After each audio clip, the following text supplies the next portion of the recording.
আর সে মামলা এটা কইরা সে এটা তো টাকা কামাইতেছে মানুষের কাছে, ভালো ভালো ভালো মানুষের নাম দিয়ে দিছে, নিরহ মানুষ। আমার মামলা হলো 90 জনেতে একজন কম, আর অজ্ঞাত আছে মনে হয় 60 জনের মতো। ছাত্র জনতার আন্দোলনে ছেলে মেহেদী হাসান হত্যার বিচার চেয়ে সাভারের বাচ্চু সরকার আদালতে মামলা করলেও এখন পড়েছেন মামলাবাজদের খপ্পরে, যাদের ধান্দায় মামলা করে নিরীহ মানুষদের হয়রানি করে বিপুল অর্থ হাতিয়ে নেওয়া। স্থানীয় কিছু রাজনৈতিক ব্যক্তির জোর জবস্তির খপ্পরে পড়ে সাভার থানায় প্রায় ৮০ জনকে আসামি করে মামলা করতে বাধ্য করা হয় বাচ্চু সরকারকে, যাদের কাউকেই চিনেন না নিহত মেহেদী হাসানের বাবা। বাচ্চু সরকারের অভিযোগ, সাভার থানার মামলায় নিরীহ মানুষের নাম অন্তর্ভুক্ত করে টাকা কামাচ্ছে একটি মহল। মামলা করছি, একটা টার্মিনালে করছি মামলা, আর একটা সাভার থানায় করছি। টার্মিনালের মামলাটাই আমার আসল ছিল, ওইটাই আমি করছি। পরে এইটা আবার করা লাগছে, এখানে এলাকার নেতা মেতারা বলছে যে আপনারা এখানে মামলাটা করেন, করলে ভালো হবে। সাভার থানার ভিতরে আমরা প্রায় ৮০ জনের মতন নাম দেওয়া হয়েছে। ৮০ জন যে ওনারা নাম দিল, কারে কারে দিল এটা আমরা সঠিক জানি না।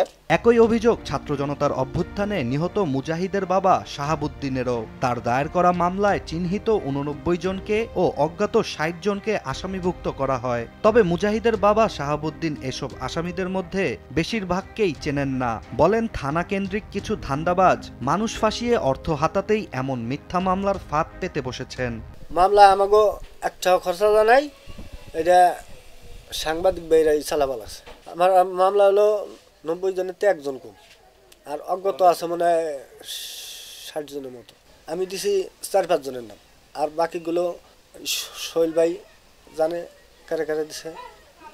এই মামলা তো সব জায়গায় হয়েছে। এছাড়া আশুলিয়া থানায় দায়ের করা একটি হত্যা মামলায় ঘটে অকল্পনীয় ঘটনা, যেখানে স্বামীর খুনের জন্য থানায় মামলা করেন স্ত্রী। তবে ৩ মাস পর অলৌকিকভাবে থানায় হাজির হন হত্যায় মারা যাওয়া স্বামী নিজেই। বলেন, তার স্ত্রী অজান্তে তাকে মৃত দেখিয়ে অসৎ উদ্দেশ্যে মামলা করেছেন। ১৯ জুলাই পল্টনের বটতলায় নিহত হন রিকশাচালক কামাল মিয়া। স্বামী হত্যার বিচার চেয়ে স্ত্রী ফাতেমা নিজেই বাদী হয়ে অজ্ঞাত পরিচয় ব্যক্তিদের আসামি করে মামলা করেন পল্টন থানায়। মামলা করেই উল্টো পড়লেন বিপদে। মেয়েকে চাকরি দেওয়ার প্রলোভন দেখিয়ে নামধারী কিছু দুর্বৃত্ত মামলায় নাম যুক্ত করার প্রস্তাব দেয় তাকে। কামালের স্ত্রী ফাতেমা সরাসরি সেই মামলাবাজদের প্রস্তাব প্রত্যাখ্যান করেন। একই কামাল হত্যা মামলায় গেল ৩০ অক্টোবর শাহরিয়ার শুভ নামে আরেক ধান্দাবাজ ২৮১ জনকে আসামি করে থানায় মামলা করেন। অথচ নিহত কামালের স্ত্রী ফাতেমা ধান্দাবাজ শাহরিয়ার শুভ নামে কোনো ব্যক্তিকেই চেনেন না।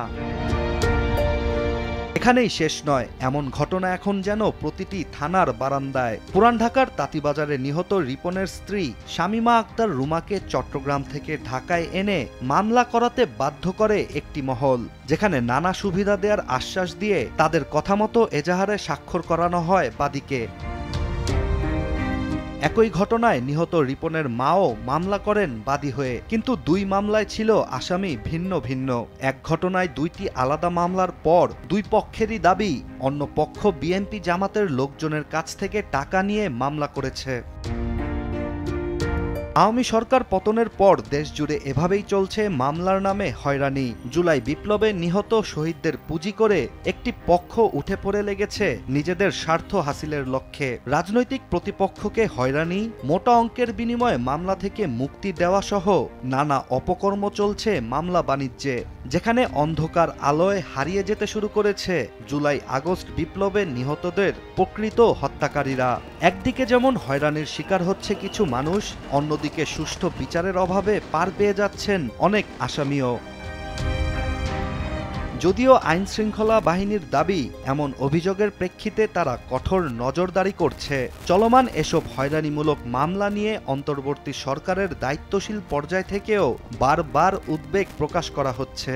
স্বরাষ্ট্র উপদেষ্টা অবসরপ্রাপ্ত লেফটেন্যান্ট জেনারেল জাহাঙ্গীর আলম জানান, ভুয়া মামলার মাধ্যমে যেন কাউকে হয়রানি না করা হয় সে বিষয়ে কঠোর নির্দেশনাও দেওয়া আছে। ইশতিয়াক হোসেন, দেশ টিভি।